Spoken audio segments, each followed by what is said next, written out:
तो hello friends, फिर से आप सभी का स्वागत है chapter number 2 life process in living organism part 1 के एमसीक्यू प्रैक्टिस टेस्ट में। ठीक है, तो आज हम चैप्टर नंबर 2 स्टार्ट करने वाले हैं। हमारी ये दूसरी वीडियो है साइंस 2 की। आप पिछली वीडियो देख सकते हैं। तो चलो आज नया चैप्टर स्टार्ट करते हैं। आपको जैसे कि पता होगा कि हम रोज़ प्रैक्टिस करते हैं 15 क्वेश्चन की पर चैप्टर, क्योंकि आपकी सीईटी एग्ज़ाम होने वाली है 10th में, जिसमें आपको एमसीक्यूज़ आएंगे, जिस वजह से हम एमसीक्यूज़ की प्रैक्टिस करते हैं। ठीक है दोस्तों, तो चलिए हम स्टार्ट करते हैं बिना टाइम पास किए। तो अपना पहला क्वेश्चन है, food components are main source of energy. तो बताओ कि food components main source of energy है। किन चीज़ों का मेन सोर्स ऑफ एनर्जी है फूड कंपोनेंट? चलो बताओ फटाफट से, कमेंट में बताना आप अपने पूरे आंसर्स। तो इसका आंसर है question number 3, carbohydrate, fat and protein. ठीक है, देखो फाइब्रस नहीं आएगा। फाइब्रस अपने डाइजेशन में हेल्प करता है, ना कि डाइजेस्ट होता है। ठीक है, लिपिड्स, प्रोटीन आएगा जो कि यहाँ पर है, लेकिन लिपिड्स नहीं आएगा। ठीक है, lipids main source of energy नहीं है। और इसका आंसर क्या होगा फिर?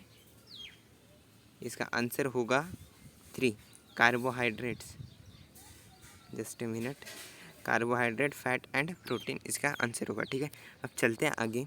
इन living organism respiration occurs eight and 2 level. तो बताओ कि अपने बॉडी में रेस्पिरेशन कहाँ होता है और कौन से 2 लेवल में होता है। फटाफट से इसका आंसर बताओ। ठीक है, जल्दी से। तो इसका मैं आंसर बताऊँ? देखो, पहला ट्राई करते हैं tissue level and muscular level. देखो, ऐसा नहीं होता। जो अपने बॉडी में रेस्पिरेशन होता है वो बॉडी लेवल का रेस्पिरेशन होता है। ठीक है, क्या होता है? Body level. और कौन से 2 लेवल में होता है? वो होता है सेल्यूलर लेवल में। तो अपना आंसर क्या होगा? Body level and cellular level. ठीक है, तो क्या होता है? In living organism respiration occurs at body level and cellular level at 2 level. ठीक है, आपको ये समझना होगा। ठीक है, अब चलते हैं अपने नेक्स्ट क्वेश्चन की तरफ। चलो नेक्स्ट क्वेश्चन की तरफ चलते। इसका आंसर होगा 2, body level and cellular level. अब next question, third question number 3, carbohydrate in food component which are taken by our body are use mainly to get energy. This energy is stored in form of. बताओ कौन से form में अपनी energy store होती है। अगर आपने इस क्वेश्चन का आंसर नहीं दिया तो पक्का है कि सीईटी आपसे बहुत दूर है, आपको बहुत पढ़ाई करना पड़ेगा। ठीक है, फटाफट से आंसर बताओ। काफ़ी सिंपल क्वेश्चन का आंसर है। इसका आंसर है एटीपी। ठीक है, एटीपी के फॉर्म में अपनी एनर्जी स्टोर रहती है। आगे चलते हैं।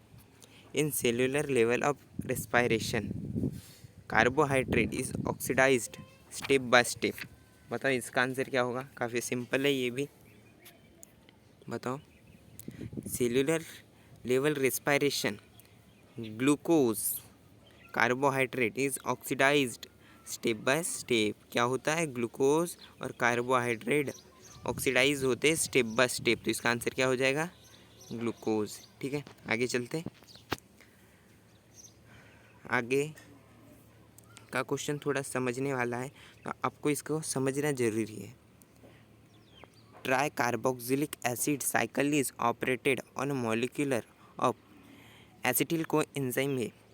ठीक है, क्या बोलता है वो क्वेश्चन? अच्छे से पढ़ो और समझो। मतलब ऑन के बाद में यहाँ पर आपको फिल करना है। ठीक है, ऑन के बाद में यहाँ पर एम्प्टी स्पेस है, वहाँ पर आपको आंसर पुट करना है।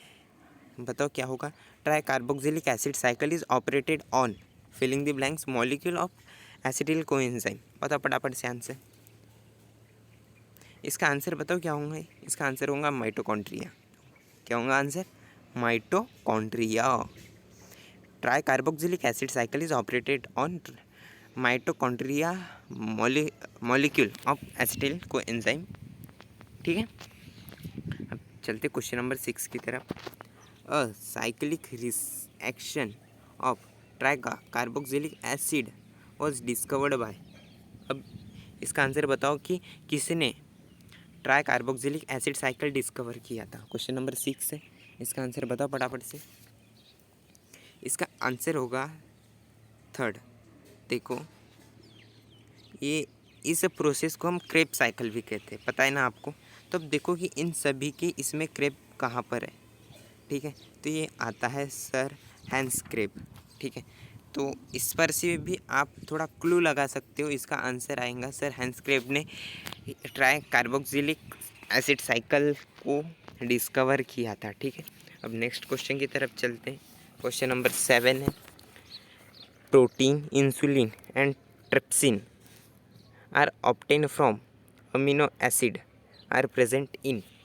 कहाँ प्रेजेंट होता है बताओ? क्वेश्चन नंबर 7 है, इसका आंसर आएगा पिट्यूटरी ग्लैंड। देखो ये जो सभी है, सभी पिट्यूटरी ग्लैंड में प्रेजेंट होते हैं, ठीक है। ये protein, insulin, trypsin, amino acid, ये सभी पिट्यूटरी ग्लैंड में प्रेजेंट होते हैं। पैनक्रियाज में नहीं होते, ब्लड में तो आपको पता ही है नहीं होते, मसल्स में भी नहीं होते, तो पिट्यूटरी ग्लैंड से ही आंसर है, ठीक है। आगे चलते हैं। Which of the following is not part of mitosis? बताओ इसका आंसर। माइटोसिस के which of the following is not part of mitosis, mitosis का इनमें से कौन सा पार्ट नहीं है? बताओ फटाफट से आंसर बताओ। इसका आंसर होगा डिप्लोटिन, ठीक है। आप ऐसा भी क्लू लगा सकते हो कि हर किसी के पीछे ES मतलब जो माइटोसिस होता है वहाँ पर लास्ट में SE लगा रहता है और लास्ट में कार्योकाइनेसिस होता है, ठीक है। और डिप्लोटिन में ऐसा कुछ नहीं होता, ENE लगा होता है। तो आप इस पर से भी आंसर देखो, आपको ऐसी ट्रिक बनाना पड़ेगा क्योंकि आपको बहुत से चैप्टर्स पढ़ने हैं और MCQ में ऐसी ट्रिक यूज़ करना बहुत ज़्यादा ज़रूरी होता है, ठीक है। अब क्वेश्चन नंबर 9 की तरफ चलते हैं। Which of the following vitamin is essential for the synthesis of NADH2? बताओ इसका आंसर। काफ़ी सिंपल है इसका आंसर, विटामिन बी, ठीक है। विटामिन बी इसेंशियल है सिंथेसिस ऑफ NADH2 के लिए, ठीक है। अब आगे चलते। Each and every substance in is necessary to conduct various activity in body, ठीक है। इसका बताओ आंसर क्या होगा। Each and every substance in, रुको यहाँ पर जो फिलिंग द ब्लैंक्स है, क्वेश्चन नंबर 10 है, वो यहाँ पर फिलिंग द ब्लैंक्स है, यहाँ पर है, ठीक है। इनके बाद में filling the blanks. Each and every substance in filling the blanks necessary to conduct various activity in our body. इसका आंसर क्या होगा बताओ फटाफट से। इसका आंसर होगा विटामिन्स, ठीक है, विटामिन्स। अब आगे चलते हैं 11th की तरफ। Each cell contain percentage by weight, बताओ कितना होगा। ईच सेल कंटेन, देखो दोस्तों यहाँ परसेंटेज के पहले ना फिलिंग द ब्लैंक्स है, वहाँ पर आपको आंसर पुट करना है। Each cell content percentage by weight, बताओ आंसर क्या होगा। इसका आंसर होगा 70%, ठीक है। कितने percent? 70%। Each cell contain 70% by weight, ठीक है। अब before any type of cell division the cell its chromosome number present in. इसमें जो फिलिंग द ब्लैंक्स है वो सेल के बाद है, यहाँ पर, ठीक है। Before any type of cell filling the blanks division the cell its chromosome number present in its nucleus. इसका बता आंसर क्या होगा। इसका आंसर होगा डबल अप। क्या होगा? Double up. Before any type of cell division double up division the cell its chromosome number present in, ठीक है। अब चलते क्वेश्चन नंबर 13 की तरफ। In case of plant is form middle of cell while conducting process of cytokinesis. बताइए इसका answer क्या होगा। In case of plant filling the blanks is form in middle of the cell while conducting process of cytokinesis. आपके पास समय है। इसका answer होगा cell. Cell plate, ठीक है। In case of plant cell plate is form in middle of cell while conducting process of cytokinesis. Next की तरफ चले। The cytoplasm divided by filling the blanks in new daughter cell are formed. The cytoplasm divided by filling the blanks in daughter cell are formed. इसका answer बताओ। ये तो काफ़ी easy है, easily बता दूंगी आप। इसका आंसर होगा साइटोकाइनेसिस। क्या होगा? साइटोकाइनेसिस, ठीक है। आगे चले, ठीक है। अब क्वेश्चन नंबर 15 है, माइटोसिस इज इसेंशियल फॉर।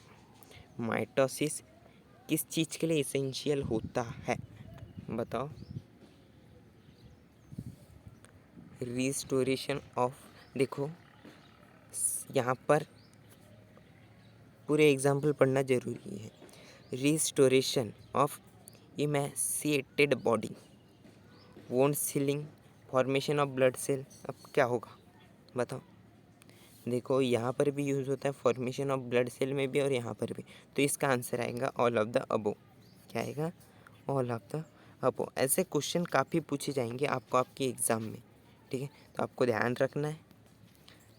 अगर आप इन क्वेश्चन को करके जाते हो तो आपको अच्छे खासे मार्क मिल सकते हैं और आपको चैप्टर के पीछे के एमसीक्यूज नहीं छोड़ना है, ठीक है। आशा करता हूँ आपको वीडियो पसंद आया होगा। वीडियो पसंद आया तो लाइक और चैनल को सब्सक्राइब कर देना और अपने दोस्तों के साथ वीडियो को शेयर करना मत भूलिएगा। Bye bye.